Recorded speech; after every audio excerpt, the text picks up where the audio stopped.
Hi guys, hi from Andrea Unger. Support and resistance. Do they work?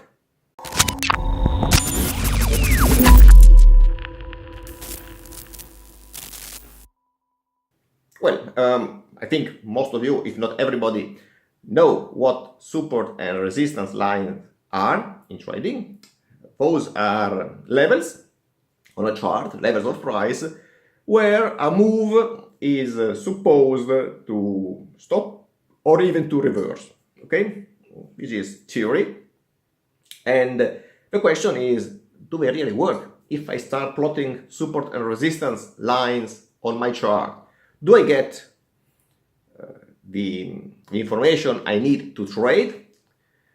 Well, many people claim that these lines do not work at all. They're only maybe a psychological help or something that works afterwards.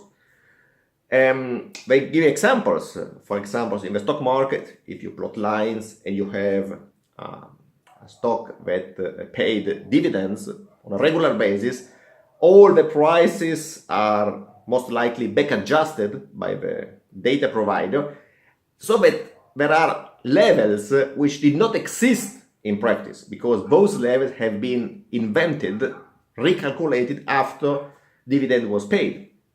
So it's a nonsense to say support at 3.35, because this 3.35 changed every while when a dividend was paid. Futures have expiry, and there are normally back-adjusted prices plot on your chart. These prices again don't represent exactly the prices where we traded. They represent levels that have been back adjusted, just canceling, let's say, or adjusting the gaps between one expiration and the other. So also in this case, crude oil is one classical example. There have been prices in the great rally, and now you see on the charts prices which are completely different from those which were actually traded during that uptrend. I think it was 2011, but please don't take this as granted. So actually, to say that there is a resistance or a support at 75, for example, because 5 years ago prices were demonstrated to stop over and over again,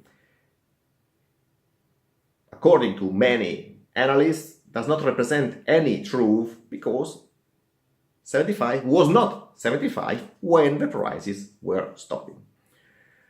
In everything there are truths and some, let's say, different versions of truth.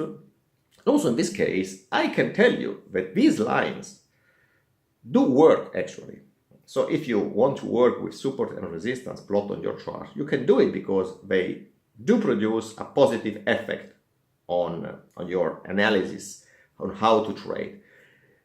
Price action guys normally work off monthly charts, plot their lines, then go down to weekly, plot new lines, and up daily, and so on. And the most important are those seen on the monthly, then weekly, and so on. And they trade off these levels with obviously other kind of analysis based on the levels. The point is that you cannot obviously pretend that one specific level works at its specific price. One level is, per definition, a number. So 1,320, example. So obviously you cannot expect that a move will exactly stop at 1,320. Some guys on Facebook claim that they can get a tick precision with their analysis. Well, this does not really work. So obviously that level can work at 1,325, 1,289. I mean, it can work in an area around that level, but it will never produce a reaction exactly at that level. So if you want to use these lines looking at the exact price, you probably don't get any result doing so. But the areas around these can produce an effect. And I can tell you from experience that this effect is stronger when prices arrive from further away. So if, for example, we have a support here and prices fall very quickly from much above, then this support is likely to act as a support, is likely to create a barrier to the move of these falling prices. The same if we look at the rising market and we consider resistance. While if there is a stagnation of prices around the level, then it is more likely that this level will be broken and there will be a breakout through the level to the downside or to the upside, depending which direction we are with markets are trading. This is pretty obvious. The stronger the fall, the more likely it is to stop somewhere. But it happens normally where there is a valid support, valid, which you plot on your chart, monthly, weekly, daily, and so on. So this is something that you should always consider. When there is a sudden move, a strong move, it's likely to act as you are supposed to, I mean, as you think it should. If there is a choppy move around the levels, then this level miss a bit of their strength. This is important. On automated trading, on the contrary, I don't like this very much, simply because it's pretty much difficult to code them. Well, now you can, oh, you're a stupid guy, yeah, I'm a stupid guy, but to tell the truth, also the computer is stupid.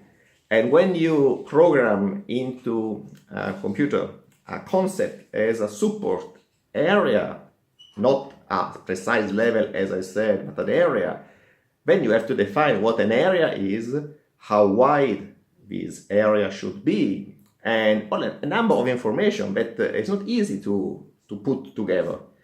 So you have to consider that it's possible to program. I mean, I'm not saying it's impossible, but it requires a number of information and script lines.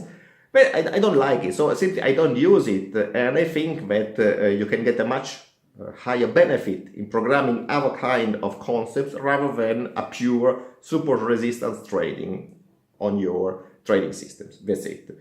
So guys, I mean, this is just an introduction on support and resistance. If you want to further discuss this and if you have questions to ask, please put your comments here below the video, because I'm open to discuss about this, because I think it's a very interesting topic. So I stop here for now. I gave you my point of view about support and resistance.